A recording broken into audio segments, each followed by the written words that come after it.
qui est celui de la migration avec Delphi 2006, bien entendu, mais la migration sous .NET. Beaucoup d'entre vous, très certainement, n'ont pas encore passé le pas. Et il est temps, parce que ça avance quand même. Donc, il ne va pas être question ici de rentrer trop profondément dans les trucs et astuces d'une migration, surtout en 1 heure. Et comme l'a dit mon camarade juste avant, j'ai déjà l'habitude de dépasser un petit peu, donc ça serait certainement une opération ennuyeuse pour vous et très longue à réaliser. Par contre, on va essayer plutôt de parler de la problématique de cette migration et comment, avec Delphi 2006, vous allez pouvoir simplifier ou engager cette migration, parce qu'il y a des questions qui se posent. La première question qui se pose, c'est qu'est-ce qu'il faut migrer ?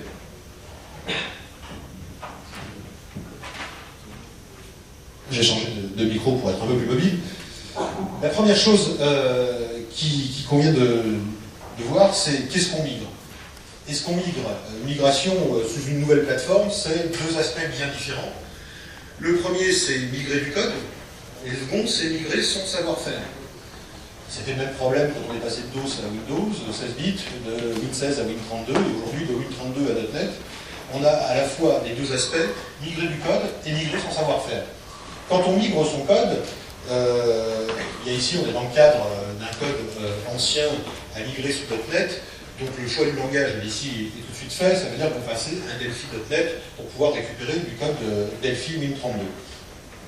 La problématique qui va vous intéresser, c'est quel est le degré de compatibilité ascendante du compilateur sous .NET, de telle façon à savoir, et des librairies, et de savoir, en fait, comme on sait très bien qu'aucune migration n'est jamais à 100% automatique, quel sera le delta, combien ça va vous coûter, quel sera votre investissement en temps. Ça, c'est la question qu'on peut se poser dès qu'on a du code à migrer. Le deuxième aspect, c'est migrer son savoir-faire. Je dirais qu'en fait, il est en deuxième, mais on pourrait le mettre en premier, parce qu'avant de commencer à migrer son code, il faudra avoir commencé à migrer son savoir-faire pour être opérationnel sur la nouvelle plateforme. Mais si on s'occupe uniquement de la question de savoir comment migrer son savoir-faire, bien, si on passe à .NET, vous aurez effectivement la question de vous poser, est-ce que je le fais en Delphi.NET, ou est-ce que je migre mon savoir-faire avec l'occasion de passer à un nouveau langage comme C# par exemple. Et là, la question qui risque de se poser pour vous, si vous choisissez Delphi.NET, forcément, on revient dans le premier cas uniquement, mais avec C#, vous aurez bien sûr quelle sera la courbe d'apprentissage pour obtenir le même niveau d'expertise que celui que vous aviez en Delphi Win32 juste avant de faire la migration, et en plus, quel sera le coût pour faire ou refaire le code qui doit passer de cette façon. Il y a plusieurs voies à la migration. Migrer son code, je veux dire une palissade, mais oui, à condition qu'il y en ait à migrer. C'est-à-dire que si vous avez des tas de bouts de code comme ça qui datent de 10 ans ou de 5 ans, mais qui ne valent pas le coup d'être migrés, le problème de la migration de code en soi, ça ne se pose pas. Et puis, même s'il y a du code qui doit être migré, en général, le code qui doit être franchement migré, c'est le code métier, et à condition qu'il soit bien écrit. Parce que s'il y a tellement de choses à refaire à l'intérieur, il vaut mieux en profiter pour le réécrire correctement. Quand on migre son savoir-faire, eh bien, là, c'est une autre affaire. Parce que .NET, c'est le futur de Windows. C'est comme ça. On n'est pas là pour discuter de l'hégémonie de Microsoft, et ça serait bien si le monde était plus sympathique, est-ce que le petit du monde se donnait la main, que Linux était mieux, que machin, etc. Aujourd'hui, on est là entre professionnels pour discuter de ce que sont les problèmes de migration, et il y a fort à parier que dans les années à venir, le parc Windows reste relativement stable, et chez Microsoft, .NET, c'est le futur de Windows, on ne peut pas y couper. Vous avez donc le choix, dans ce cas-là, de choisir entre soit une méthode, on va dire, douce, de passer à .NET avec Delphi.NET, ou soit de tout réapprendre avec C#. Il y a un choix à faire, les deux ont des avantages et bien évidemment des inconvénients. Dans un premier temps, la migration, c'est une migration par nécessité. Mais si on regarde un peu le code tel qu'il est écrit aujourd'hui, il y a fort à parier que 99% de votre code que vous écrivez aujourd'hui pourrait très très bien être réécrit en Delphi 1 16 bits sans que ça pose de problème. La technicité, l'unicité de vos appels à des fonctions qui n'existeraient qu'en Win32, dans la plupart des softs de gestion, ça se résume à pas grand-chose en fait. Et ce qui est encore mieux, c'est que ce code Delphi 1 16 bits, aujourd'hui, tournera encore sous Windows XP. Mais pourtant, ça ne vous viendrait absolument plus à l'idée aujourd'hui de vendre ou de mettre en chantier un soft écrit en Delphi 1 ou en 16 bits, de toute façon. Donc la problématique .NET aujourd'hui, c'est la suivante, c'est que c'est une nécessité. Certes, le code Win32 tourne encore, et il va tourner encore un bon nombre d'années, comme le code 16 bits tourne encore sous XP, mais plus les mois avancent, plus il devient incongru de se dire qu'on va fabriquer ou qu'on va lancer la fabrication de soft en technologie Win32, tout simplement, à cause de changements de plateforme. Donc là, on est dans une même logique. Mais il ne faut pas migrer en courbant l'échine. C'est pas quelque chose qui doit être vécu comme un lourd fardeau. On migre aussi par choix. Et c'est un choix qui est motivé par un grand nombre de choses. D'abord parce que le framework .NET, c'est un framework objet qui est enfin, et ça fait un bon moment qu'on l'attendait, à la mesure des langages orientés objet qu'on existe. Pour les plus anciens, l'orientation objet, c'était la mise à jour Turbo Pascal 5.5, ça date pas d'hier. Ça fait au moins une quinzaine d'années au minimum qu'on travaille en orienté objet. Ceux qui ont fait du C++ ou qui ont utilisé Java entre-temps, ce sont des langages qui sont résolument orientés objet. Et pourtant, sous Windows, on est toujours avec un fatras de procédures et de fonctions, les fameuses API, chargées de verrues au fil des 10 dernières années qui ont été rajoutées, et ça n'a absolument rien d'objet du tout, et c'est pas quelque chose de très propre, en fait, finalement, de travailler objet, puis avoir en dessous du procédural qui est mal fichu. Grâce à .NET, on a un framework complètement objectivé qui va forcément simplifier les choses, qui va être plus agréable à travailler. Ça fédère tout ce qui a été bon dans les 10 dernières années en termes technologiques. On a un code qui est plus fiable, plus sécurisé, parce que .NET intègre un certain nombre d'évolutions à ce niveau-là. On a des langages qui sont beaucoup plus puissants, par le C#, parce que c'est le plus récent, qui bénéficie bien sûr de l'expérience de Delphi, de Java, de C++, etc. Mais un langage comme DelphiNet, qui depuis Delphi 8, Delphi 2005 et aujourd'hui de Delphi 2006, donc on en est déjà à la 3e version, a su prendre ce qu'il y avait de meilleur dans .NET, tout en restant lui-même, et on a un langage qui est bien plus puissant que ce qu'on avait même en Delphi 7, en Win32. Et puis il ne faut pas oublier que les EDI, les environnements de développement, ont eux aussi énormément évolué, et que c'est pas un pain somme que de passer à .NET, mais quand on regarde des environnements comme Delphi 2006, comparativement à Delphi 7 par exemple, on a une évolution énorme dans l'environnement qui fait que le travail est plus agréable, les tâches répétitives plus facilement gérées par l'environnement, et un tas de supports comme le refactoring, comme le testing, toute cette intégration en fait, qui se fait à l'intérieur de l'environnement qui n'existait pas avant. Donc, on va migrer aussi parce que c'est un choix, et c'est un choix intelligent, et c'est un choix de productivité. En fait, migrer vers .NET, c'est aussi changer complètement d'époque, en termes d'EDI. Sous Win32, en fait, tous les EDI qu'on a pu voir, et même ceux de Borland qui ont eu la réputation qu'on sait dans cet environnement, étaient des environnements qui étaient orientés codeurs. C'est-à-dire que c'est des environnements pour du développeur qui doit, comme on le dit dans le jargon, pisser la ligne, avec des aides, des petits machins, des petites macros, des choses comme ça, beaucoup de composants, beaucoup de facilité pour taper son code, pour le tester, pour pouvoir le faire un run sans avoir besoin d'utiliser 15 000 manœuvres et puis que ça arrive tout de suite à l'écran pour pouvoir être opérationnel rapidement. Mais c'est des environnements qui étaient tous orientés codage. C'est bien, mais ces temps-là, ils ont changé. Et ceux qu'on va avoir dans des environnements comme Delphi 2006 aujourd'hui, c'est ce changement aussi de philosophie. C'est que les environnements de développement deviennent non plus des objets, des utilitaires pour taper du code, ça devient des laboratoires de développement qui vont intégrer l'ensemble de la chaîne de fabrication du logiciel, de son analyse en UML, jusqu'au système de déploiement, en passant par tout ce qu'il peut y avoir en intermédiaire, gérer les contraintes du logiciel, gérer sa documentation, etc., etc. Et là, on a aujourd'hui des environnements qui intègrent totalement cette chaîne de conception du logiciel, et ça rompt complètement philosophiquement avec ce qui se faisait même dans les meilleurs environnements Win32 comme l'était Delphi 7. Donc c'est aussi un changement d'époque, un changement de façon de travailler qui va s'imposer quand on va faire de la migration. Alors un petit mot sur C# parce qu'on l'a évoqué 2 ou 3 fois jusqu'à maintenant. Dans le reste de cette session, on n'en reparlera plus trop.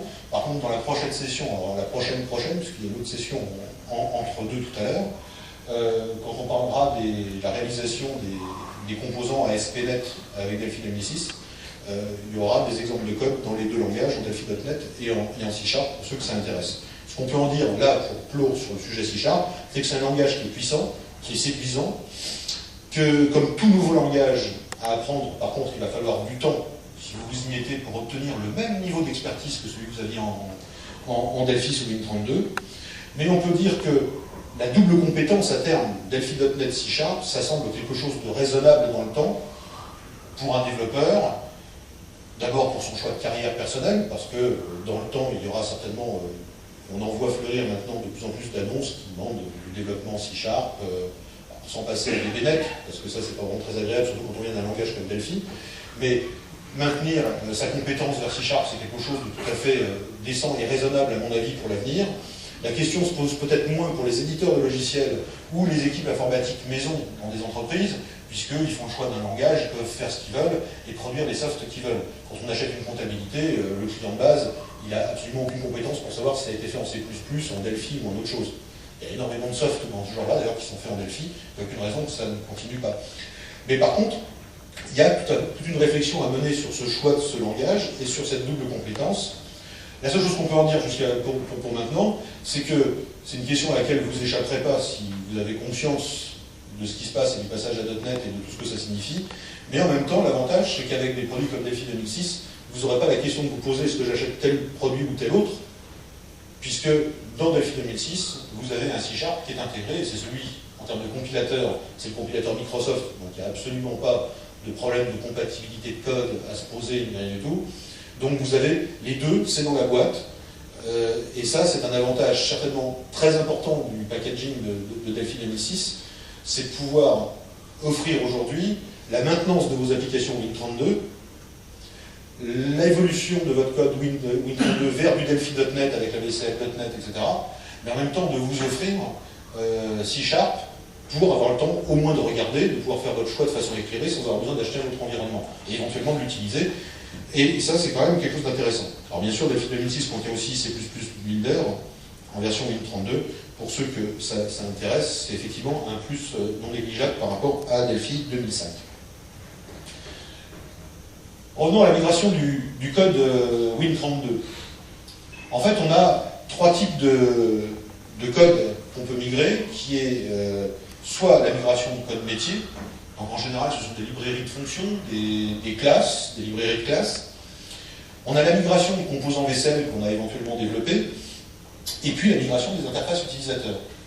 Chacune de ces étapes, de ces types de migration, demandera bien évidemment un certain nombre de travaux qui seront légèrement différents. Tous vont reposer grosso modo, au moins pour ce qui est de la migration du code, la migration des composants vaisselle. On aura le même fond de commerce, qui est d'abord la migration du code proprement dit. Et le coût de cette migration, pour que vous puissiez l'évaluer, pour pouvoir prendre vos décisions, ça repose sur quoi? Ça repose d'abord sur la quantité de code à migrer. Si vous avez 100 000 lignes, ça sera forcément plus long que si vous en avez 5 000. Le pourcentage de compatibilité ascendante du compilateur, parce que pour vous c'est quelque chose d'essentiel à connaître. Qu'est-ce que j'ai dans mon code à l'heure actuelle qui risque de ne pas passer ou qui risque de poser des problèmes, qui devra être réécrit malgré la très bonne compatibilité entre le code Win32 et le code Delphi.net. La qualité d'écriture du code, et c'est un examen de conscience que je vous laisserai faire sur votre propre code, mais il est clair qu'un code spaghetti, ça sera carrément impossible à migrer, que ça ait été sous .NET, que ça ait été de Win16 à Win32 ou plutôt à Windows. Je veux dire, c'est l'enfer. Le code qui migre le mieux, ça a toujours été le code qui était le mieux écrit. De toute façon, ça reste toujours vrai. Et puis, bien évidemment, puisqu'on est dans une logique aussi de changement de plateforme, ça va dépendre de la quantité de code qui est purement liée à la plateforme. Je disais tout à l'heure que j'étais certain que 99% du code que vous écrivez aujourd'hui pourrait être écrit en delphien sans que ça pose de problème. Et pour certains softs, même 100% sans aucun problème. Ce qui veut dire que ce côté lié à la plateforme est finalement très très léger. Mais c'est une question que vous devez vous poser. Si vous avez dans votre code des choses qui font des appels intensifs à des API Windows, Win32 bien précises, si vous avez beaucoup dans votre code de code assembleur avec de la SN, inline, etc., forcément, là, il va falloir retoucher un petit peu à cette partie de code. Heureusement, c'est quelque chose qui est généralement relativement limité. Alors, on peut se dire quel est l'intérêt de migrer son code. Parce que ce qui est intéressant aussi, c'est de se dire, Bon, c'est bien gentil tout ça, il y a une mode, alors Microsoft, ils sortent .NET, etc. Alors bon, Borland, ils sortent des beaux produits qui marchent sous .NET, et puis on nous dit il faut migrer, etc. Et est-ce qu'il y a un intérêt? Parce que la question est parfaitement légitime. Alors, l'intérêt, ça va être lequel? Bon, je le disais tout à l'heure, la plateforme .NET, ce sont les 10 ans minimum à venir de la plateforme Windows. Donc, soit vous avez fait un choix qui est de dire j'en ai marre de Microsoft, et ben, ça suffit de subir leur hégémonie, et je passe à Linux, ou je passe à Unix, ou je ne sais trop quoi. Et dans ce cas-là, c'est un choix qui vous regarde et qui est parfaitement légitime. Si vous faites le choix, si vous ne faites pas ce choix-là, même si c'est un choix par défaut de rester sous Windows, vous ne pourrez pas y échapper, c'est .NET. Donc de toute façon, la question, elle se pose quasiment plus aujourd'hui. C'est une évidence. Alors, il faut essayer de voir quel va être l'intérêt de ce passage à .NET. Finalement, dépoussiérer son code tous les 10 ans quand ça change de technologie, c'est pas forcément non plus un mal. Parce qu'un code qui n'a jamais été modifié, qui n'a jamais été revisité, on sait très bien qu'il est en fait mourant. Mais il va y avoir quand même un certain nombre d'intérêts tout à fait positifs, comme celui de la réutilisation du code. D'abord, ça permettra de faire le point sur ce qui est réutilisable dans votre fonds de commerce. Des fois, on s'aperçoit qu'il n'y a pas grand-chose de réutilisable, alors qu'on croyait avoir acquis une grande expérience dans un domaine. Ben, c'est comme ça, c'est une vérité. Et puis des fois, on a beaucoup de choses de réutilisables, on est très content de le voir, de s'en apercevoir, de le revaloriser, puis ça peut donner lieu à des nouveaux produits, aux nouvelles communications. Ça va aussi être un facteur de réduction de coûts, parce qu'un code qui va être revisité, qui va être migré, c'est un code qui va être propre, qui va être un peu plus moderne, qui va forcément avoir été revu, et forcément, à un moment donné, ça se répercutera sur des coûts de maintenance qui seront moindres, parce que l'on aura du code qui est propre. Il va y avoir la capitalisation d'un savoir-faire métier aussi. Si vous savez faire quelque chose, par exemple pour les éditeurs de logiciels, pour tous les créneaux de ce genre-là, ou même les soft maisons dans des grandes entreprises, il y a un savoir-faire qui a été accumulé. C'est une bonne chose de pouvoir réexploiter ce savoir-faire et de pouvoir le remettre en œuvre.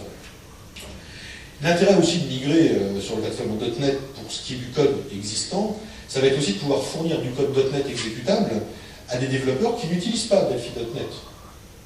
Parce que sous .NET, la pluralité des langages, ça fait partie de la règle du jeu que Microsoft a mis en place.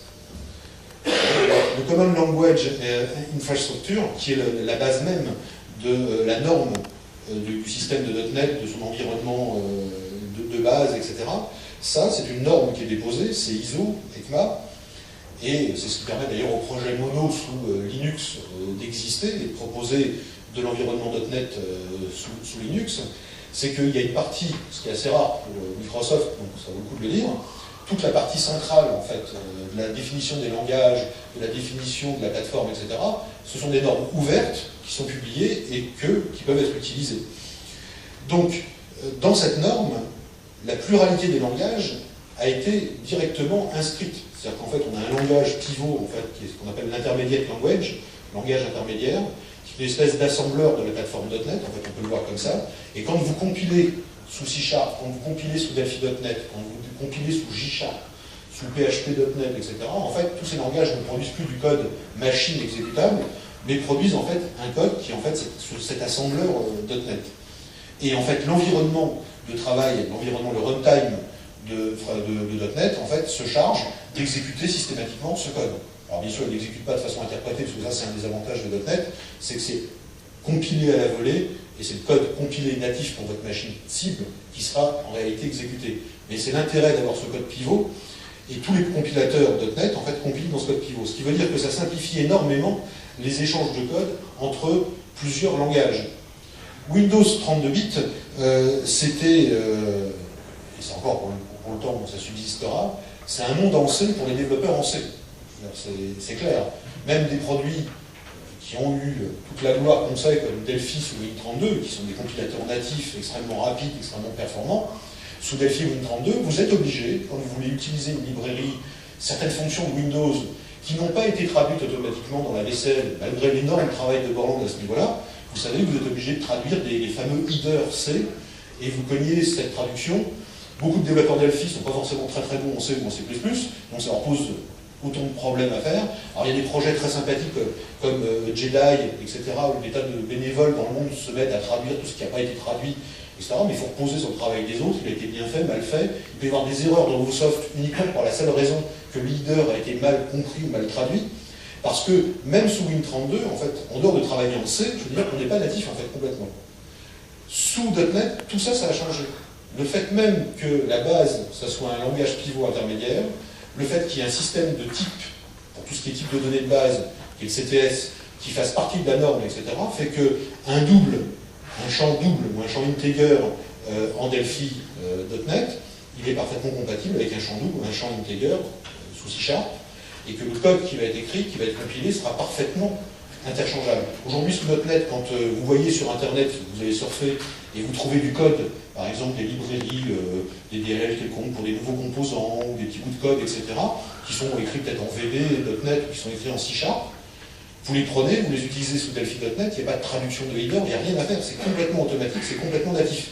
Donc Delphi.NET n'a jamais été autant natif par rapport à la plateforme qu'il ne l'est sous .NET. C'est un gros avantage, et le fait pour vous de migrer, ça aura comme avantage, aussi dans l'autre sens, de pouvoir partager plus facilement votre code Delphi, vos DLL, etc., avec d'autres utilisateurs qui utilisent éventuellement d'autres langages. Donc il y a une ouverture à une clientèle nouvelle qui n'est pas non plus à négliger dans le choix de cette migration.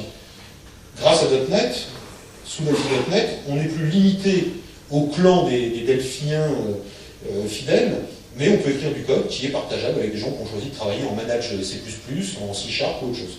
Donc ça, c'est très très important.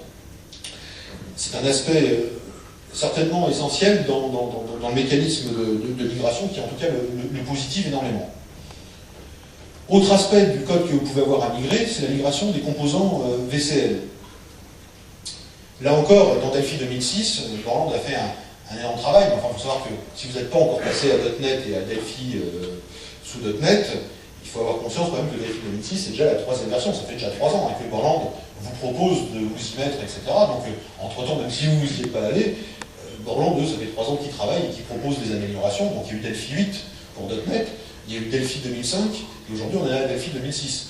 Donc, il y a eu beaucoup de choses qui ont été faites, et en termes de VCL notamment, on a aujourd'hui, dans Delphi 2006, la quasi-totalité à epsilon près de l'équivalent de la VCL qu'il y a dans Delphi 7, qui était extrêmement étoffée, même comparativement à Delphi 6 ou Delphi 5, qui reste relativement utilisé.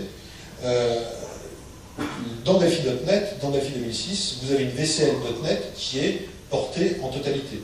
Ce qui veut dire que ce soit de la logique du langage lui-même avec sa compatibilité ascendante qui est excellente, ou que ce soit la VCL en termes de composants ou de fonctions, comme vous pouvez avoir dans sysutil ou strutile ou des choses comme ça, tout ça, ça a été reprogrammé, ça utilise bien évidemment des fonctions du framework.NET, mais pour vous c'est transparent, c'est-à-dire que quand vous faites, par exemple, pour enlever les blancs en tête et en queue d'une chaîne de caractères, on a l'habitude d'utiliser la fonction trim avec le nom de la chaîne, par exemple en Delphi Win32.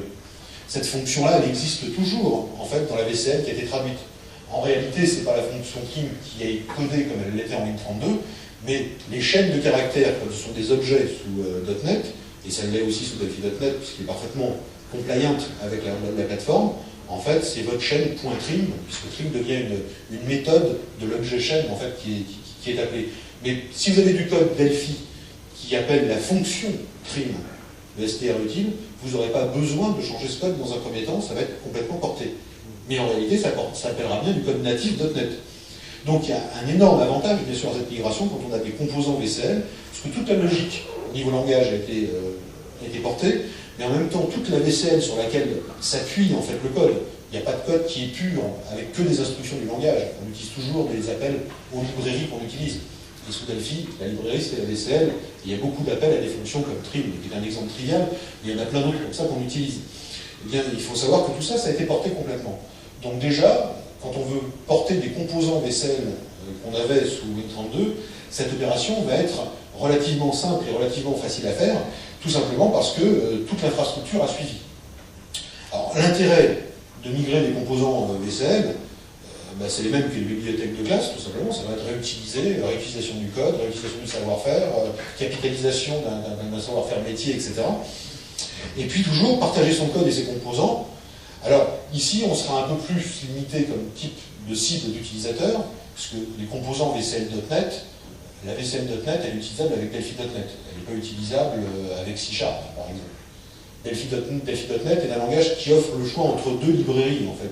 Il offre le choix d'utiliser Windows Form. Vous pouvez donc rester avec votre langage préféré et utiliser et développer avec du Windows Form comme type d'interface. Et vous pouvez développer avec du VCL.NET.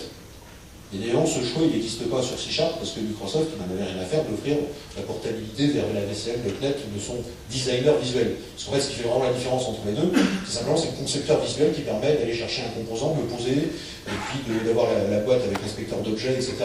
En fait, le mécanisme, le fonctionnement du designer de Windows Form, qui a été créé par Microsoft, n'est pas exactement le même que celui qui existe depuis Delphi 1 depuis 10 ans chez Borland avec la VCL. Donc, il y a un choix à faire parce que les composants de l'un ne peuvent pas fonctionner dans l'environnement de l'autre. Donc, on peut migrer son code VCL très facilement, et surtout l'intérêt, c'est que si vous avez des applications qui utilisent ces fameux composants VCL, parce que vous avez une librairie de composants comme ça que vous utilisez, bien évidemment, vous pourrez le migrer pour pouvoir migrer votre code aussi. Donc c'est important de savoir que les composants eux-mêmes sont facilement migrables. Quand on en vient à la migration des IHM, là encore, on a deux choix, comme je venais de l'évoquer, qui est celui de soit de passer, et donc de continuer avec la VCL, avec sa version .NET, qui est la VCL.NET. Alors là, ce que vous allez gagner dans ce passage, c'est une compatibilité ascendante qui est excellente, on vient de le dire, puisque tout a été traduit quasiment. Donc vous allez rentrer dans une logique de rentabilité maximale. Vous avez du code qui existe, vous avez investi, vous avez du code Win32 fait en Delphi, vous allez pouvoir, pas immédiatement, parce que ça serait mentir, mais avec un minimum d'effort, pouvoir le passer sous .NET, l'utiliser sans dégradation, sans que ça soit de l'ordre du truc et astuce, avec des machins qui en appellent d'autres derrière pour que ça reste compatible. Non. La VCL a été entièrement réécrite en .NET, donc les mots-clés, les noms de fonctions de procédure restent exactement les mêmes, c'est parfaitement compatible. Par contre, derrière, c'est bien du code natif .NET qui est utilisé. Donc il n'y a pas de honte, il n'y a pas de gêne à utiliser de la VCL.NET, c'est tout aussi natif qu'un autre choix. Et bien évidemment que l'intérêt immédiat qu'on en tire, c'est celui de ne pas avoir à réinventer la roue, ni celui d'avoir besoin de réapprendre tout un système, toute une logique, pour pouvoir mettre en place des interfaces visuelles. Mais vous avez le choix aussi, comme je le disais, puisque Delphi.NET permet de faire ce choix, vous avez le choix de dire non, je n'ai pas envie de travailler en VCL.NET, je veux redévelopper mes interfaces visuelles, je vais en profiter, et je vais les redévelopper en Windows Form. Ou les nouveaux modules, j'ai envie de les développer en Windows Form. Pourquoi pas, là encore, ce sera des choix à faire. Ça veut simplement dire qu'il va falloir refaire les interfaces, ça a un coût, donc à vous de l'évaluer et de savoir pourquoi est-ce que ce coût a en face un gain qui peut permettre de contrebalancer la chose. On peut simplement dire que techniquement, ça a relativement très peu d'intérêt. Comme je le disais, la VCL.NET est parfaitement native .NET. L'intérêt de passer en Windows Form, ça ne sera pas plus natif parce que c'est Windows Form. Le seul véritable avantage de travailler en Windows Form, c'est que le code que vous allez écrire sera plus facilement échangeable, bien évidemment, avec des gens qui travaillent sous .NET, sous d'autres langages que Delphi. Par exemple, vous avez créé une fiche qui peut être appelée, etc. Si cette fiche est faite en Windows Form, ce sera plus facile de partager ce code-là avec quelqu'un qui fait du C#, par exemple, que, bien évidemment, si vous faites de la VCL.NET, ou l'utilisateur C# qui utiliserait un autre environnement que celui de Borland, par exemple, je veux dire, ne pourrait pas charger votre fiche VCL.NET, la voir à l'écran et voir même ne serait-ce qu'un bouton qui est posé sur la fiche, il ne pourrait pas. Il est obligé d'avoir Delphi. Donc le fait de le faire en Windows Form, par contre, ça rend facilement beaucoup plus compatible les choses. Surtout que dans Delphi 2006 comme dans Delphi 2005, on a une option de l'environnement qui permet d'importer ou d'exporter en fait, des projets Visual Studio de Microsoft. Donc quand vous travaillez notamment en C# pour être complètement natif, puisque Delphi.NET n'existe pas sous Visual Studio, si vous faites un projet C# sous Delphi 2006, vous pouvez l'exporter pour qu'il soit mis sous un format qui est compréhensible et acceptable par Visual Studio. De la même façon, quand vous surfez sur Internet, c'est très pratique quand on est en phase d'apprentissage, il y a des tas d'exemples qui existent, on en trouve forcément aujourd'hui beaucoup plus pour C# que pour Delphi.NET, c'est une évidence. Donc il y a beaucoup de choses qui existent dans la communauté Delphi, mais on trouve énormément de code, d'exemples en C#. Ce qui est intéressant, c'est que ce code en général a été fait sous Visual Studio, vous pouvez prendre le projet et vous pouvez l'ouvrir directement avec Delphi 2006 parce qu'il sait importer automatiquement un projet Visual Studio. Donc ça aussi, ça fait partie des avantages de l'environnement en lui-même Delphi 2006, qui va pouvoir vous apporter cette souplesse, à la fois de conserver vos habitudes, de pouvoir migrer en douceur vos applications actuelles, migrer votre savoir-faire en douceur, et en même temps pouvoir continuer à vous insérer dans cette grande chaîne .NET avec de la collaboration, avec du code qui viendra éventuellement du seul véritable environnement concurrent qui est aujourd'hui sur le marché, qui est Visual Studio, qui joue dans le même genre de catégorie, Et là, vous pourrez aussi échanger. Donc, vous serez inévitablement amené dans le monde .NET, de rencontrer des gens qui ont fait le choix de Visual Studio, parce que c'est des clients Microsoft depuis longtemps. Et bien, grâce à ces fonctions d'import-export, de récupération de projet, bien évidemment, ça vous permet de pouvoir récupérer le travail qui a été fait avec ces gens, et de pouvoir, vous aussi, exporter vos projets et leur confier ces projets sans que ça pose de problème. Et évidemment, dans ce cas-là, il faut que ça soit du C# et pas du Delphi.NET, puisque comme je le disais, sous Visual Studio, le seul choix que vous avez, c'est soit VBNet, soit C#. Raison de plus pour choisir Delphi 2006, même si c'est pour travailler en C#, c'est que, en toute honnêteté, franchement, moi je préfère avoir un environnement qui m'offre du Delphi Win32, du Delphi.NET et du C#, même si je travaille souvent en C#, plutôt que d'avoir un environnement qui me propose du C# ou du VBNet. J'en ai vraiment rien à faire de VBNet. Je ne vais pas me remettre à du Visual Basic, je veux dire, en 2005. Je veux dire, ça ne serait pas raisonnable. Donc, quitte à payer pour un environnement le même prix, je préfère avoir un truc qui a 3 langages utiles, plutôt qui n'a qu'un seul langage utile. Bon, cela dit, j'ai rien contre Visual Studio, qui est un bel environnement, mais le problème de choix de langage, il est vite vu. Donc, l'intérêt de la V7.NET, c'est...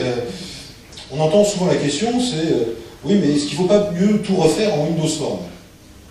Alors je dirais que c'est la même question que j'entends aussi des fois de gens qui disent oh oui, mais quitte à passer à .NET, autant tout refaire en C#. Alors je ne vais pas dire le contraire, pourquoi pas, ça peut être un choix. Je veux dire, personnellement, j'adore C#, c'est un très beau langage, je l'utilise à 50-50 avec Delphi.NET, je veux dire, et c'est effectivement très très bien d'utiliser C#, j'ai rien contre. D'autant plus qu'on l'a intégré dans Delphi 2006, donc il n'y a rien de plus à payer, ni aucun autre environnement à acheter, donc pourquoi s'en priver? Le problème, c'est que ça, c'est plutôt une réflexion, je dirais, d'universitaires, de gens qui n'ont absolument aucune contrainte budgétaire, aucune contrainte de coût. Ah bah, bien sûr, on peut toujours tout refaire en autre chose et tout réapprendre, c'est bien gentil. Le problème, c'est que si vous passez à .NET avec un nouveau langage, C#, avec une nouvelle bibliothèque qui sera Windows Form, parce que là, sous C#, il n'y a pas le choix d'utiliser la V7.NET, c'est forcément du Windows Form. Ça veut dire que vous allez augmenter la pente d'apprentissage énormément, et vous allez vous rendre la tâche beaucoup plus difficile, vous allez mettre beaucoup plus de temps pour être opérationnel sous .NET, et tout ça pour un bénéfice qui reste, au moins dans l'immédiat, relativement léger et difficilement quantifiable. En passant à V7.NET, c'est sûr que vous avez une productivité qui est immédiate. Tout l'investissement que vous avez fait jusqu'à aujourd'hui sous Delphi, il est repris. La façon dont ça fonctionne, comment on fait une application, toute la logique que vous avez pu capitaliser volontairement, même sans le savoir, je veux dire, sous Delphi, je veux dire, elle va être réutilisable. Et puis il faut noter que les Windows Form, aussi sympathiques soient-elles, c'est une technologie qui est temporaire. Microsoft, quand ils ont sorti .NET, et .NET ça fait depuis un bon moment, en 2001, Bill Gates annonçait l'initiative .NET, on a eu après, en 2002, les premiers environnements avec Visual Studio 2002, 2003, etc. Ça commence à faire un peu de temps, et on voit que même la version Windows, qui est complètement orientée, vraiment .NET, qui est Vista, qui est le nom maintenant officiel de Longhorn, qui sortira qu'en 2006, et que même le système de gestion de fichiers spécifique .NET ne sera certainement pas intégré d'emblée dans Vista, peut-être sous forme de mise à jour plus tard, etc. Donc .NET, c'est quelque chose d'énorme. Il y a vraiment un énorme boulot. Pour une fois, Microsoft, ils ne sont pas rajoutés de poète qui clignotent à l'écran pour nous vendre un nouveau truc.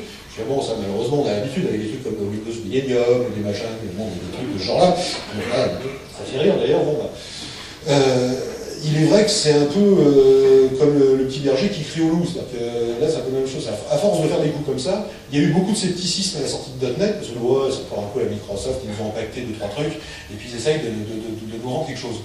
C'est dommage qu'ils aient cette réputation-là, mais ils la méritent, c'est bien fait pour eux, mais de temps en temps, ça leur arrive de faire des bons trucs. .NET, c'est un bon produit, et c'est très vaste, et il leur faut du temps, malgré le budget gigantesque et la taille de Microsoft, il leur faut du temps pour raccrocher tous les wagons. Et ce qu'il faut savoir, c'est que la partie affichage sous .NET, pour l'instant, en tout cas pour ce qui est des applications de type Windows ou des applications de type unité mobile, etc., ce sont donc les Windows Form. Les Windows Form, c'est grosso modo un portage rapide et direct de tous les composants habituels qu'on a sous Windows, c'est-à-dire ceux qui sont fournis par le système d'exploitation lui-même, c'est-à-dire le bouton, la fenêtre, etc., etc. Ce qui veut dire que WinForms, à l'heure actuelle, quand vous êtes sous Windows en tout cas, qu'est-ce qu'il fait? Bah, in fine, alors c'est du code .NET natif, bien évidemment, mais au bout d'un moment, pour pouvoir créer ne serait-ce qu'un bouton ou une fenêtre, il y a bien un appel à l'API Windows 32 bits d'un create handle, create font, machin, etc., pour obtenir des objets qui sont des objets Windows. Quand on utilise les Windows Forms, par exemple sous Linux, dans la version mono qui est portée sous Linux, il faut savoir que les gars, ils ont été obligés d'utiliser en fait, les routines de dessin de .NET pour simuler l'affichage en fait, des boutons, etc. Parce que bien sûr que Linux ne fournit pas les mêmes objets que Windows par défaut, avec le même look. Donc, tout ça, c'est sympathique, mais c'est beaucoup moins riche que la VCL, parce que la VCL, quand vous regardez la VCL de Delphi 7, par exemple, le nombre de composants qu'on a qui permettent de faire des tas de choses, et puis la communauté qui existe dans le monde, le nombre de composants gratuits ou payants qui peuvent exister, c'est gigantesque. Il n'y a pas encore le quart de ça sous Windows Form. Et pourquoi c'est temporaire? Parce que justement, il y a un gros morceau que Microsoft avait prévu dans .NET et qu'ils n'ont pas pu mettre d'emblée à l'intérieur. Et ce morceau-là, ça gère l'affichage et ça s'appelle XAML. XAML, c'est quoi? C'est un langage de description de page, en fait, qui a un formalisme XML. Et XAML, si vous ne connaissez pas, on va dire que c'est un peu comme du SVG, c'est un peu, on va dire, un moyen terme entre du PDF et du Flash Macromedia. C'est-à-dire c'est un truc descriptif qui permet d'écrire une page avec ses objets, ses composants, ses événements, etc. Et ça, c'est l'avenir de l'affichage sous Windows, vraisemblablement sous ASP.NET aussi, etc., dans les années à venir. Et ça, c'est un dernier morceau, et ce morceau-là, il sera raccroché au moment de la sortie de Vista. Par contre, ça sera dedans. Donc, on peut se demander, chez Microsoft, quelle va être la pérennité de Windows Form, alors qu'on sait très bien que dans Vista, ils vont raccrocher un des derniers wagons du morceau .NET, qui sera XAML, qui servira justement à unifier la façon de décrire les interfaces visuelles. C'est un bon truc d'ailleurs, parce qu'au lieu d'avoir une façon d'écrire quand on veut faire une application Windows, une façon de faire quand on fait de l'ASP.NET, une façon de faire quand on fait ceci, on aura un seul et même langage de description de page qui sera interprété selon le cas, que ce soit un serveur web ou que ce soit une application Windows. Donc ce sera certainement une excellente avancée qui va dans le sens de la logique, de la cohérence qu'il y a dans .NET, et c'est très bien. Mais en tout état de cause, Windows Form dans tout ça, il y a fort à parier que Microsoft arrête d'investir et de moderniser ou de faire des évolutions sous Windows Form après la sortie de XAML. Alors que, si on reste en VCL, on a toujours entendu des tas de doutes, ah oui, mais la VCL ceci, la VCL cela. En tout cas, à ma connaissance, et bon, je ne suis pas trop un ancêtre, mais je veux dire, ça fait quand même plus de 20 ans que je fais ce boulot-là, donc j'en ai quand même vu un petit peu. Hein, j'ai vu la naissance des micros, les Questar M chez la C2I au Nebule, c'est où j'ai commencé, je veux dire, jusqu'à maintenant, je peux vous assurer quand même que des trucs, j'en ai vu changer. Le seul système que j'ai pu voir qui soit réellement cross-platform, et loin même des promesses de Java, etc., le seul truc que j'ai vu qui était cross-platform, c'était le Pascal de chez Borland, et depuis 10 ans, c'est la VCL. La VCL, elle tourne en Windows 16 bits, elle a tourné en Windows 32 bits, on a des plateformes qui est la VisualClicks qui tournent sous Linux, on a aujourd'hui la VCL.NET qui tourne sous .NET, et le même code quasiment peut être portable aussi bien Win16, Win32, Linux ou .NET aujourd'hui. Je ne connais pas d'autres systèmes qui soient aussi pérennes dans l'histoire du développement, ne serait-ce que sous Windows ou dans les 10 dernières années, même si on ne va pas plus loin, à ce niveau-là. Et on sait que dans la roadmap, alors pour l'instant c'est pas une annonce officielle, donc il faut quand même prendre ça avec des pincettes, mais on sait qu'il est prévu d'avoir une adaptation de la VCL.NET qui tournera sous XAML aussi. Donc il y a fort à parier que le choix de la VCL.NET, ce soit un choix bien plus pérenne et bien plus solide dans le temps que celui de la Windows Form. Maintenant, il peut y avoir, comme je le disais tout à l'heure, des intérêts tout à fait évidents à choisir WinForms pour vous, si vous devez partager du code avec d'autres développeurs, des développeurs qui n'utilisent pas Delphi.NET, etc., vous aurez tout intérêt à utiliser Windows Form. Mais en dehors de ce credo bien précis, que vous seul pourrez évaluer dans le cadre de votre boulot, il n'y a pas je dirais, à être gêné à utiliser la VCL.NET comme quelque chose qui serait temporaire ou un truc pour faire de la transition. Non, ce qui est temporaire et ce qui est transitoire, c'est le Windows Form. La VCL.NET, ça fait 10 ans qu'elle nous sert et qu'elle suit toutes les plateformes possibles, et elle sera encore là demain, je peux vous le garantir. En tout cas, c'est la volonté chez Borland, et quand on voit le travail qu'ils ont fait pour la traduire en VCL.NET, je peux vous assurer, c'est pas pour que ça dure 3 mois ou que ça soit fini avec la prochaine version de Delphi. Ça coûte cher quand même de tout redévelopper pour que ça passe comme ça. Donc on a bien un investissement dans la durée, qui a un passé et qui aura certainement un futur bien plus grand que Windows Form. Si on regarde la migration du code, la compatibilité ascendante du compilateur, bien évidemment, pour ce qui est de la partie Delphi, est excellente. Ce qui veut dire que, grosso modo, tout le code que vous avez écrit passera sans souci, je veux dire, sous .NET. Malgré tout, il y a quand même des limites. Et ces limites, elles sont imposées par .NET à tous les langages. Parce que je parlais tout à l'heure, justement, du CLI, qui est cette norme qui fédère tous les langages qui peuvent tourner sous .NET, et ça impose un certain nombre de limites. Pour que tous les langages puissent coopérer, collaborer entre eux, il faut bien qu'il y ait un socle, et ça gêne des fausses entournures de certains langages où il y a des adaptations à faire.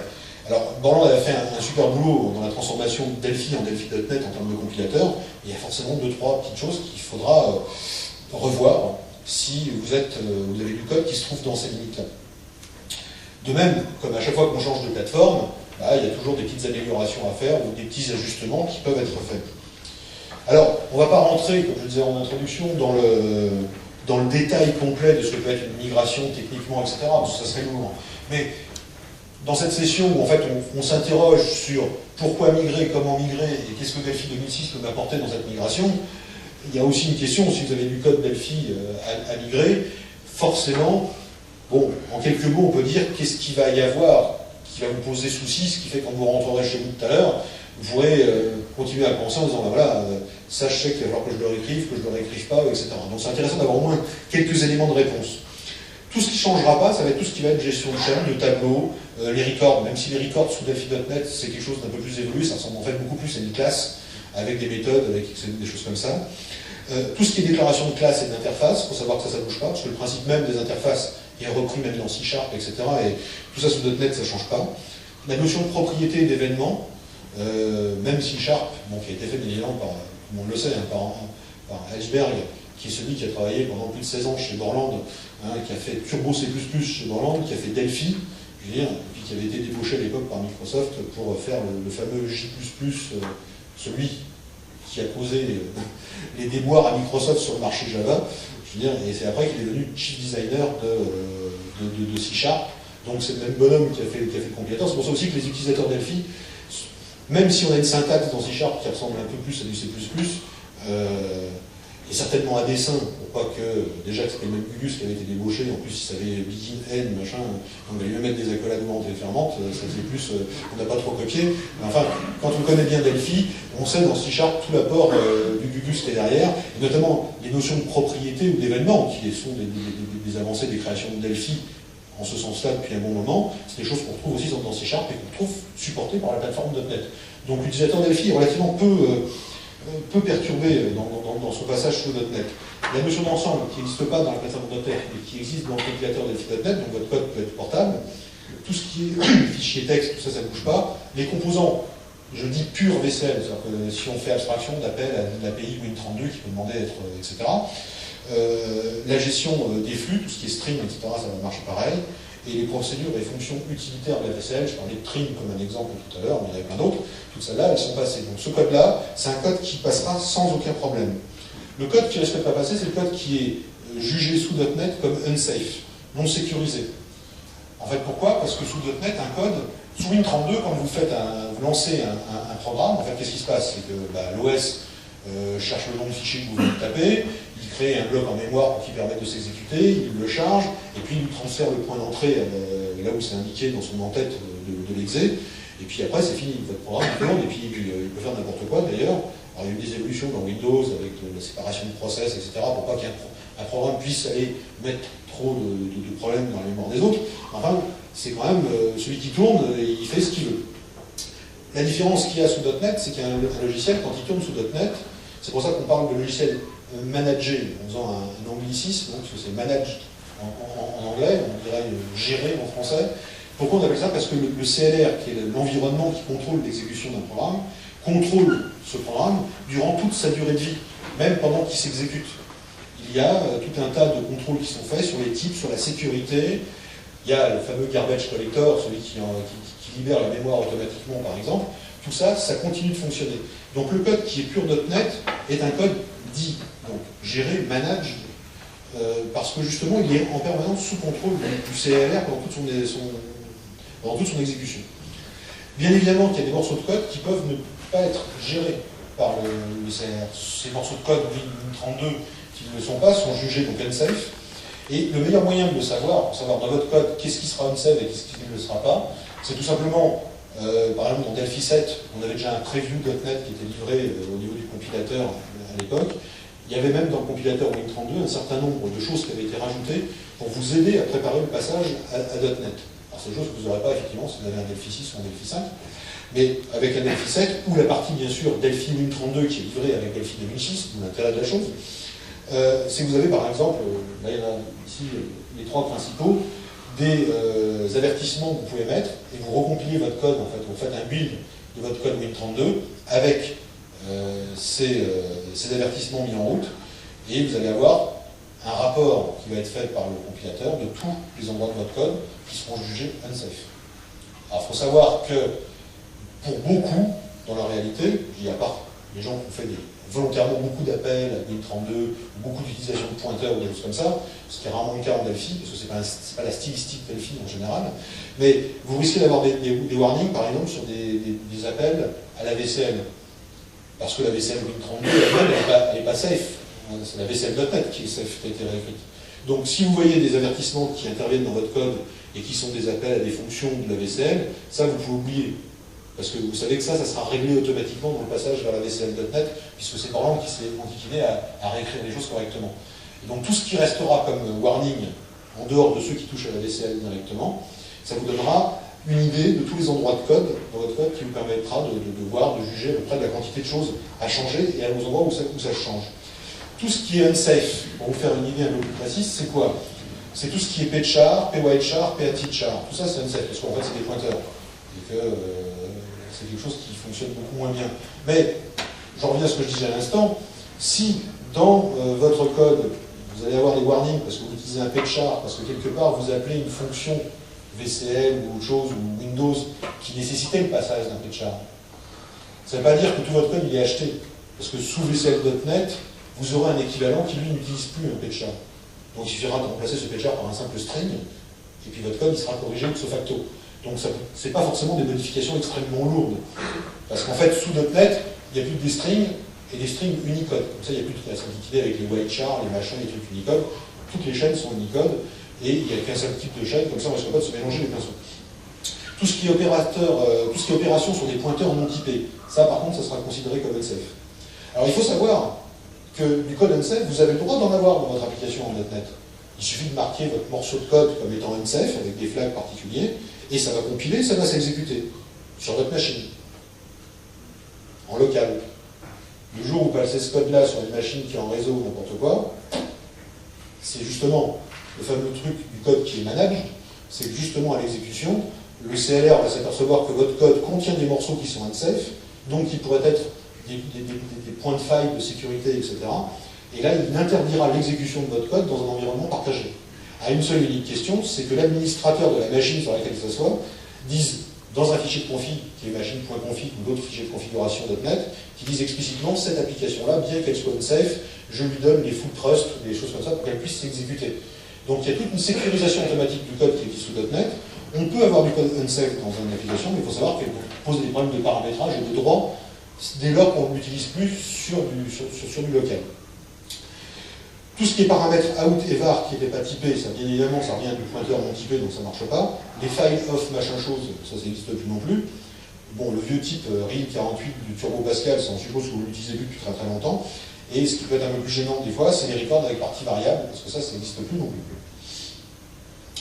Il y a des constructions aussi qui sont complètement interdites, mais on voit bien que tout ça, ça tourne autour des mêmes sujets, c'est que ça touche à la mémoire. C'est les variables absolutes. Ça n'existe plus.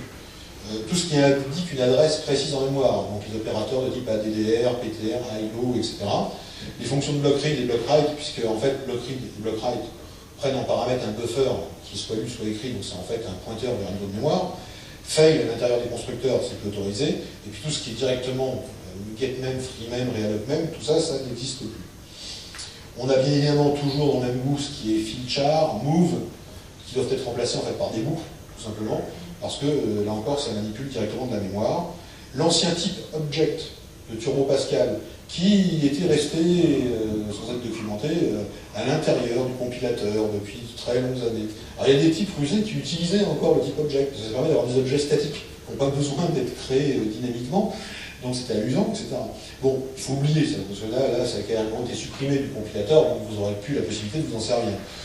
À la limite, ce qui ressemble le plus à Object aujourd'hui dans Delphi.NET, c'est le type record, qui sont en fait ce qu'on appelle des value types, des types par valeur sous .NET, et qui sont en fait des objets, on va dire, statiques. Donc si vous utilisez object dans votre code, en fait, vous pouvez remplacer ça par record, et à la limite, le code, il y a juste le mot à changer, ça devrait être compatible quasiment à 100%. Bien sûr, les routines assembleurs ASM, je le disais déjà tout à l'heure, ça ne peut pas fonctionner, c'est normal. Exit proc, dans une unité, ça ne marche pas, et l'arrobas comme indicateur d'adresse, ça ne passe pas non plus. Vous avez un certain nombre de transtypages qui sont interdits. C'est-à-dire à transtyper un objet dans un type qui n'est pas vraiment son ancêtre, ça ne marche plus tout ça. Et c'est une bonne chose, franchement. Transtyper un record dans n'importe quoi d'autre, ça ne marche pas non plus. En fait, ce qu'il faut savoir, c'est que sous .NET, quand vous faites un transtypage, c'est comme si vous faisiez, même si vous faites un transtypage à la sauvage, le type machin chose entre parenthèses avec le nom de l'objet, en fait, quand vous faites ça, de toute façon, c'est un as qui est utilisé derrière. Et si le type n'est pas correct, de toute façon, ça passe pas. Et ça, Delphi ne peut rien y faire. On va dire que les concepteurs de Delphi.NET auraient pu mettre un paramètre de compilation, un machin pour maintenir la compatibilité avec l'ancienne. Mais ils ne peuvent rien y faire, tout simplement. Pourquoi? Parce qu'on est toujours dans ce cadre manage, c'est que votre code à l'exécution est contrôlé en permanence par .NET. Et que c'est .NET qui interdit ce genre de magouille. Donc de toute façon, Borland aurait pu faire tout ce qu'il pouvait pour l'autoriser à la compilation. De toute façon, c'est à l'exécution que ça serait fait jeter. Donc il vaut mieux considérer que ça n'existe plus. Donc les types et les affectations entre objets doivent vraiment être cohérentes. Alors vous pourriez avoir des erreurs un peu plus sournoises. Il n'y en a pas des milliards comme ça, mais j'en ai cité une pour quand même pointer quelques petites choses qui méritent qui mériteraient, donc, si vous faites de la migration de code, d'avoir des procédures de testing quand même un petit peu bétonnées pour être sûr que tout passe. C'est par exemple sous Win32, les valeurs flottantes, quand elles sont converties en invariantes, si elles ont moins de 4 chiffres après la virgule, automatiquement elles sont converties en currency à l'intérieur du variant. Sous .NET, en fait, elles sont converties dans un autre type qui s'appelle le type double. Bon, ça marche de façon complètement automatique, vous n'avez rien à y faire. Sauf que, si dans votre code, pour une raison X ou Y, vous testez le type de ce qui est contenu à l'intérieur de la variante, en disant is, var type, machin, etc., is currency. Ben là, le problème, c'est que la zone, elle ne contient plus un currency, elle contient un double. Donc ce code-là, en fait, il donne l'impression de marcher, mais à ce moment-là, il ne marchera plus. Donc il peut y avoir des petites choses de ce genre-là qu'il faut bien contrôler. Heureusement, il n'y en a pas des milliers, mais il faut faire attention à ce genre de choses. Un autre aspect aussi quand même assez important auquel il faudra que vous fassiez attention, c'est que sous .NET, les destructeurs ne sont pas... vous n'avez pas la garantie que les destructeurs sont appelés. Le modèle de gestion de mémoire sous .NET fait qu'un objet n'est détruit que si vraiment la mémoire est saturée, qu'il n'a plus besoin. Tout simplement parce que le garbage collector, c'est le machin qui fait le ménage de la mémoire. Bien évidemment que s'il tournait en permanence à fond les manos pour aller vider tous les objets qui ne sont pas utiles, ça prendrait 20-30% du processeur et puis votre application elle ramerait lamentablement. Heureusement que Microsoft, les ingénieurs qui ont bossé là-dessus, ils ont été un peu plus subtils. Alors je n'entrerai pas dans les détails de système à 3 générations du garbage collector avec la génération 0 qui est mappée sur le cache main du microprocesseur, etc. C'est assez subtil comme fonctionnement, mais ce qui fait qu'un objet, plus il a un cycle de vie qui est long, et plus en fait il va durer longtemps en mémoire, parce que moins souvent il sera observé par le garbage collector, de telle façon à ce qu'on ait un rendement qui soit optimum en termes de temps de travail. Donc ce qui va se passer, c'est qu'à un moment donné, si vous lancez une application qui n'est pas très gourmande en mémoire, ou sur une machine qui a beaucoup de mémoire, c'est quand même le cas aujourd'hui, votre application, elle va fonctionner, elle va faire des opérations de mémoire, elle va mettre des objets en mémoire, etc. Et elle n'arrivera pas à saturer la mémoire de l'ordinateur.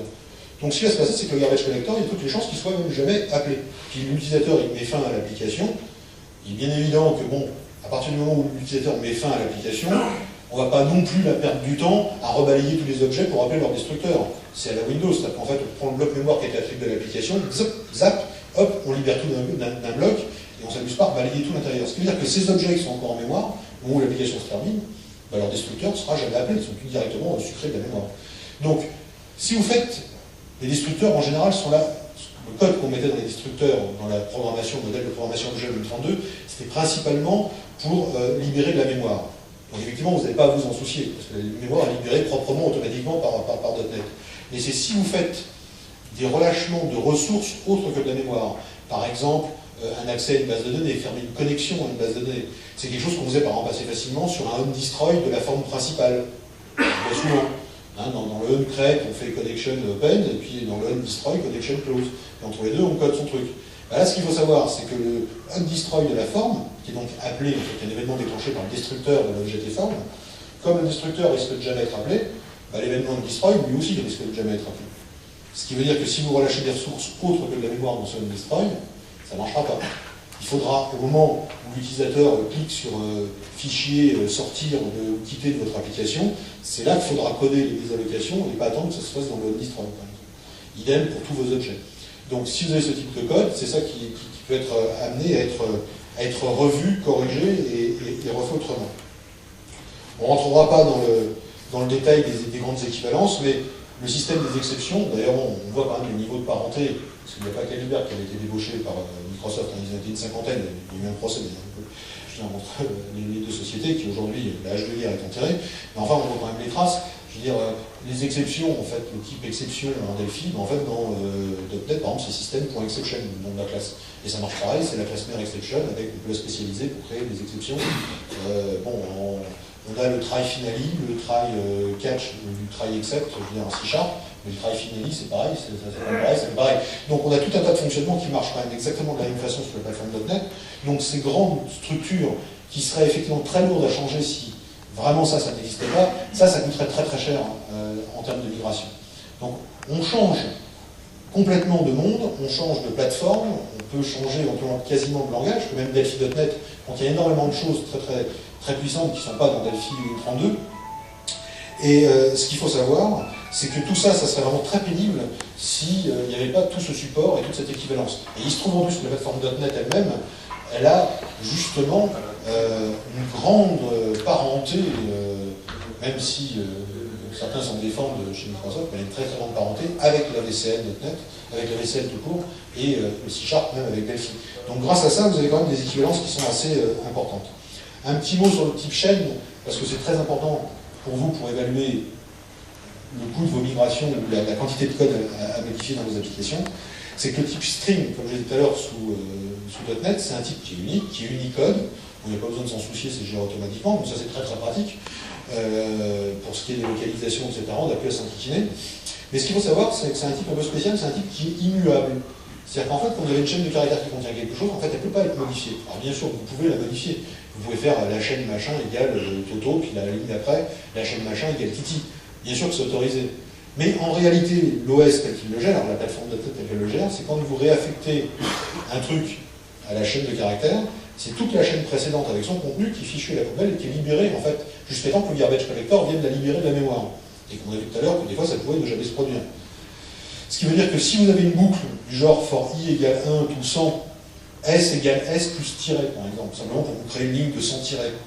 Et bien sous .NET, avec le type string de base, alors ça va vous pomper de mémoire, parce qu'en fait, vous aurez en mémoire relâché les 99 objets intermédiaires qui seront en mémoire. Alors bien sûr que le garbage collector fera son boulot, bien sûr que le machin, etc. Mais il est sûr que si vous avez du travail intensif sur les chaînes de caractères, c'est pas du tout le string qu'il faut utiliser.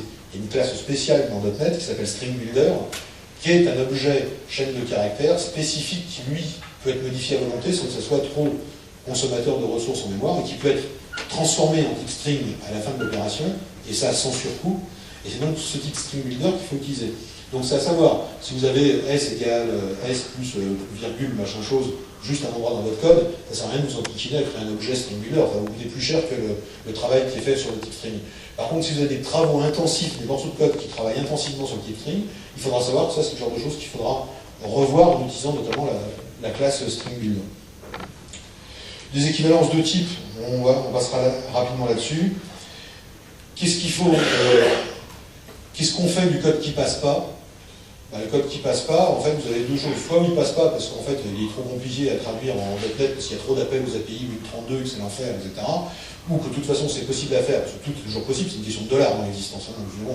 Mais des fois, on n'a pas envie de payer le prix que coûte la chose.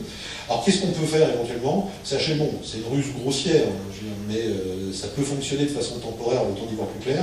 C'est qu'il suffira de transformer ce morceau de code Win32 en une DLL, Win32 toute simple, et que vous pourrez toujours appeler les procédures et les fonctions de cette DLL Win32 depuis votre application .NET. Vous n'êtes pas obligé de vous arrêter dans votre migration. Vous pouvez dire, ok, ça, ce morceau-là, je transforme en une DLL Win32, on verra plus tard pour faire les choses proprement, et on continue de réécrire ou de migrer l'application en .NET, et on appelle la DLL Win32. C'est ce qu'on appelle le platform invoke, le fameux p-invoke, puisque, bien sûr, c'est un processus qui a été intégré à .NET, parce que pendant une période de transition, tout n'est pas .NET à l'intérieur de Windows. Donc il faut bien que les logiciels écrits en .NET, que ce soit même ceux de Microsoft, puisse appeler des DLL Win32 qui existent encore dans le système.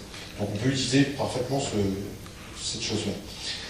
Le problème des migrations mixtes et transitoires, qu'est-ce qu'on peut faire justement dans une période un peu trouble comme ça, où on va migrer, mais on ne peut pas avoir tout d'un coup, etc. Alors comme je disais, le code .NET peut appeler du code Win32, ce qu'on appelle le platform invoke, mais sachez aussi que l'inverse marche très bien. C'est-à-dire que vous pouvez écrire une DLL en .NET et elle peut être appelée depuis une application Win32. Donc vous pouvez aussi avoir le choix de commencer à réécrire certaines choses en .NET et de continuer à appeler ces nouvelles choses .NET depuis une application existante qui est en Win32, ce qui permet de faire progresser par exemple, cette partie du logiciel sans pour autant mettre en cause toute l'infrastructure pour l'instant qui reste au Win32. Alors c'est pas toujours évident, c'est quand même un peu délicat à faire, mais par contre ça marche de façon très très simple. Hein, c'est le genre de choses qui doivent se savoir. Pour ce qui est du portage des applications VCL, la question bien évidemment, pour conclure, ça sera de se dire, est-ce qu'il faut tout porter? La réponse c'est évidemment non, vous n'allez pas migrer pour le plaisir. Migrer pour migrer, ça n'a aucun espèce d'intérêt. C'est-à-dire que le code existant, par défaut, s'il fonctionne et qui donne toute satisfaction, il n'y a aucune raison d'aller s'amuser à le changer s'il n'y a pas de projet de le maintenir en vie pendant les 5 à 10 ans à venir. Si vous avez du code, un soft que vous avez écrit qui a déjà 3 ans ou 4 ans et qui s'est vendu, qui existe, qui marche, laissez-le en Win32. Il est peut-être temps d'envisager de le réécrire et de commencer sa migration pour en faire une version Win32 pour être .NET, pour être prêt sur le marché face aux concurrents, etc. d'ici un an et demi, quand les utilisateurs seront là à dire « Ah, c'est pas .NET, votre machin, j'en veux pas », même s'ils ne savent pas ce que ça veut dire. Donc le code métier, on le migre, bien évidemment, il y a une seule condition, c'est qu'il y a un projet de réutilisation, c'est de la palissade. Et si vous avez un code métier et que vous savez qu'il est utilisé par 3 applications, pour l'instant vous n'avez aucun projet dans l'avenir de réexploiter ce code métier, ça ne sert à rien de vous enquiquiner à le migrer. Bon, ça c'est l'évidence. Et puis, les applications sont à migrer uniquement si elles doivent évoluer dans le futur, si elles en ont un. Donc ça limite quand même sacrément le code qui va être migré. Il ne faut pas migrer tout comme ça. Ce qui reste en Win32 reste en Win32. Et là encore, l'apport d'un environnement comme Delphi 2006, c'est que justement, il va pouvoir vous permettre de faire tout ce qu'on a vu jusqu'à maintenant, c'est-à-dire de migrer vos composants VCL, de travailler en VCL.NET pour migrer un certain nombre d'applications. Il va vous permettre de travailler, éventuellement de vous former ou faire un certain nombre de choses sous C#. Même en Delphi.NET, il vous permettra de travailler en VCL.NET, en Windows Form, donc de commencer à apprendre éventuellement des techniques par petits bouts, parce que rentrer à .NET par Delphi.NET quand on connaît les Delphi, c'est assez simple. Progressivement, on peut s'amuser à utiliser, comme je parlais toujours de cet exemple de trim, au lieu d'appeler le trim de la VCL, .NET, et bien progressivement dans vos applications, toujours en Delphi.NET, vous pourrez vous amuser à appeler s.trim, et progressivement commencer à travailler dans l'esprit .NET. Une fois que vous aurez fait cette première démarche, et que vous aurez cette première formation, ça sera d'autant plus facile de passer, par exemple, de vous auto-former à C#, qui est aussi inclus dans Delphi 2006, et ça sera d'autant plus facile après de passer à Windows Form. Et petit à petit, comme ça,